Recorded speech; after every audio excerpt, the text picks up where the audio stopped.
आज मैं आपको ये दिखाने जा रहा हूँ कि आप घर पर बहुत ही आसान तरीके से समोसा की पट्टी यानी कि समोसा की शीट्स कैसे बना सकते हो।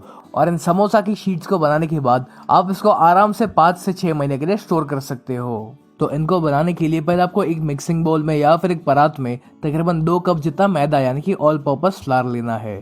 फिर हम इसमें ऐड करेंगे स्वाद अनुसार नमक, और फिर मैं इसमें ऐड कर रहा हूँ 2 से 3 बड़ी चम्मच तेल। आपको किसी भी ऐसे तेल का इस्तेमाल नहीं करना है जिसका एक बहुत ही स्ट्रॉन्ग फ्लेवर हो। अब बस इन सारी चीजों को हम एक बार मिक्स करेंगे। अब बस हमें इसमें पानी ऐड करना है और इसका हम एक डो बनाएंगे। और ये जो डो हम बनाने जा रहे हैं ये हल्का सा सख्त रहना चाहिए, तो इसलिए आप इसमें पानी एकदम ही थोड़ा थोड़ा इस्तेमाल करें। ये जो समोसा की पट्टी हम बना रहे हैं इसको आप फ्रीजर में तकरीबन 5 से 6 महीने के लिए आराम से स्टोर करके रख सकते हो। और फिर जब भी आपको समोसा खाने का मन करे तब आपको सिर्फ इसके लिए स्टफिंग बनाना पड़ेगा।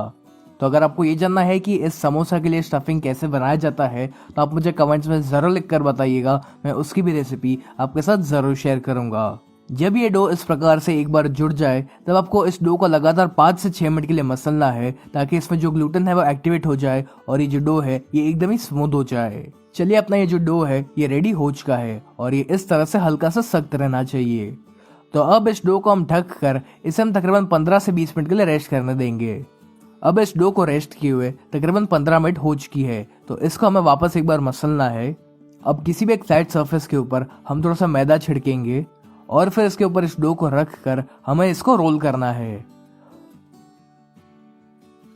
और फिर एक चाकू की सहायता से हम इस डो को बराबर बराबर हिस्सों में डिवाइड करेंगे। अब ये जो डो है इसको आपको हाथों में रख कर इस तरह से रोल करके इसका पेड़ा बनाना है। अब एक चकले के ऊपर या किसी भी एक फ्लैट सरफेस के ऊपर हम वापस थोड़ा सा मैदा छिड़केंगे और इस मैदा के ऊपर इस डो को रख कर हमें इसको बेलना है। शुरुआत में आपको इस रोटी को एकदम ही पतला नहीं बेलना है, इसको आपको हल्का सा मोटा ही रखना है। चलिए, मैंने इस रोटी को बेल दिया है, तो अभी फिलहाल हम इसको साइड पर रखेंगे और अब वापस हमें उसी तरह से और भी रोटियों को बेल कर रेडी करना है। बस एक बात का ध्यान रखें कि आप जितने भी रोटी बेल रहे हो उन सभी की जो साइज है वो एक समान होनी चाहिए। चलिए, मैंने इसी तरह से सारी रोटी बेल कर रेडी कर ली है। तो अब एक रोटी को हम किसी भी एक फ्लैट सरफेस के ऊपर रखेंगे और फिर इस रोटी के ऊपर हमें लगाना है थोड़ा सा तेल।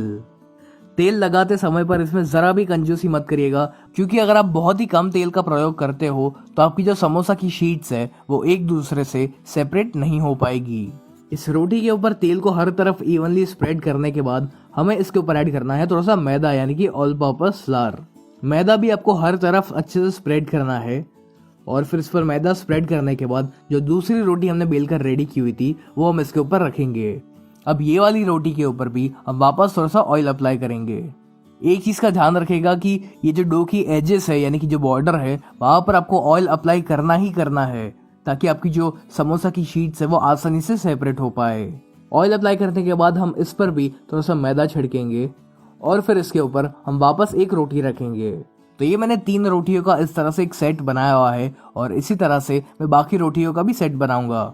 आप चाहो तो इसमें एक साथ 4 से 5 रोटी का सेट भी रख सकते हो। जब ये रोटी के इस तरह से सेट बनकर रेडी हो जाए तब हमें इनको सेकना है। तो इनको सेकने के लिए आपका जो तवा है वो बहुत ज्यादा गर्म नहीं होना चाहिए। यदि आपका तवा बहुत ही ज्यादा गर्म होगा तो ये जो रोटी है ये पूरी तरीके से सिक जाएगी, और ऐसा हमें नहीं करना है। हमें इन रोटियों को कच्चा पक्का ही सेकना है। तो इसलिए इस बात का ध्यान रखें कि आपका जो तवा है वो उतना गर्म नहीं होना चाहिए। तो इन रोटियों को हम मीडियम फ्लेम पर तब तक सेकेंगे जब तक इन रोटियों के ऊपर हल्के से व्हाइट स्पॉट्स नहीं आ जाते। तो इन रोटियों को हमें कुछ ही सेकंड्स के लिए सेकना है। आप चाहो तो इसको ऐसा हल्का सा प्रेस भी कर सकते हो ताकि ये फटाफट से सिक जाए। चलिए, तकरीबन 30 से 40 सेकंड्स हो गई है, तो अब हम इसको एक बार पलट लेंगे। और अब ये जो हमारी ऊपर वाली रोटी है ये सिक चुकी है, तो इसको हम बाहर निकाल लेंगे। तो यदि आपने इन रोटियों के बीच में ठीक से तेल और मैदा लगाया होगा तो ये जो रोटी है ये बहुत ही आसानी से सेपरेट हो जाएगी। और अब ठीक उसी प्रकार से हमें ये जो बाकी की जो 2 रोटी है उनको भी सेकना है। चलिए, हमारी ये जो दूसरी रोटी है ये भी सिक चुकी है, तो इसको भी हम बाहर निकाल लेंगे। और अब ये जो तीसरी वाली रोटी है ये भी सिक चुकी है। इन रोटियों को सेकने के बाद आप इसको एक कपड़े से ढक कर रखें ताकि ये सूख ना जाए। और अब ठीक इसी प्रकार से हमें बाकी सारी रोटियों को भी सेक कर रेडी करना है। एक चीज का आपको ध्यान रखना है कि जब ये रोटी गरम गरम हो तभी आपको इनको बाकी रोटियों से अलग करना है। यदि ये रोटियां ठंडी हो जाएगी तो फिर आपको इसको सेपरेट करने में काफी दिक्कत आ सकती है। अब इस समय पर मेरी जो गैस की फ्लेम थी वो मैंने हाई पर कर दी थी, जिस वजह से ये जो रोटी है ये पूरी तरीके से सेक चुकी है और ये एकदम ही गलत चीज है। हमें रोटियों को इतना ज्यादा नहीं सेकना है, तो आप ये गलती मत करिएगा। चलिए इसी तरह से मैंने ये सारी रोटी सेक कर रेडी कर ली है। तो अब हम इसमें से समोसा की पट्टी बनाएंगे। तो जो रोटी मेरी पूरी तरीके से सेक चुकी थी उसको मैंने इस तरह से रेक्टेंगल में कट कर लिया है और इसी पट्टी का यूज करते हुए हम बाकी की समोसा पट्टी को कट करेंगे। आपने अपनी रोटी को कितना बड़ा या कितना छोटा बेला हुआ है उस अनुसार ये जो समोसा की पट्टी है उसका भी मेजरमेंट चेंज होगा। तो मैं इस एक रोटी में से 2 समोसा की शीट्स बना रहा हूँ। और लीजिए हमारी ये समोसा की पट्टी बनकर रेडी हो चुकी है। और जैसे कि आप देख पा रहे हो कि हमारी जो पट्टी है ये बहुत ही पतली है, एकदम ही ट्रांसपेरेंट है। इसमें से आपको मेरी उंगलियां काफी आसानी से दिख रही है। तो ठीक इसी प्रकार से आपको बाकी सारी समोसा की पट्टी को बनाकर रेडी करना है। और अब ये जो साइड का जो एक्स्ट्रा पार्ट है इस रोटी का उसको आपको फेंकना नहीं है, उसको आप फ्राई कर लीजिए और आपकी जो पपड़ी है वो बनकर रेडी हो जाएगी। और फिर उस पपड़ी को आप किसी भी चाट वगैरह में यूज कर सकते हो, या फिर आप चाहो तो इस रोटी में से चाइनीज भेल भी बना सकते हो। तो अगर आपको ये जानना है कि चाइनीज भेल कैसे बनाई जाती है तो आप मुझे कमेंट्स में जरूर लिख कर बताइएगा, मैं उसकी भी रेसिपी आपके साथ जरूर शेयर करूंगा। तो चलिए ये मैंने सारी समोसा की पट्टी बनाकर रेडी कर ली हुई है।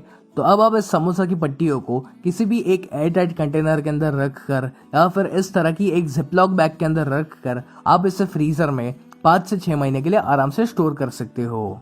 तो कैसी लगी आपको ये समोसा पट्टी की रेसिपी? और अगर आपको ये जानना है कि इन समोसा पट्टी के लिए अलग अलग तरह का स्टफिंग कैसे बनाया जाता है तो आप मुझे कमेंट्स में जरूर लिख कर बताइएगा, मैं उसकी भी रेसिपी आपके साथ शेयर करूंगा।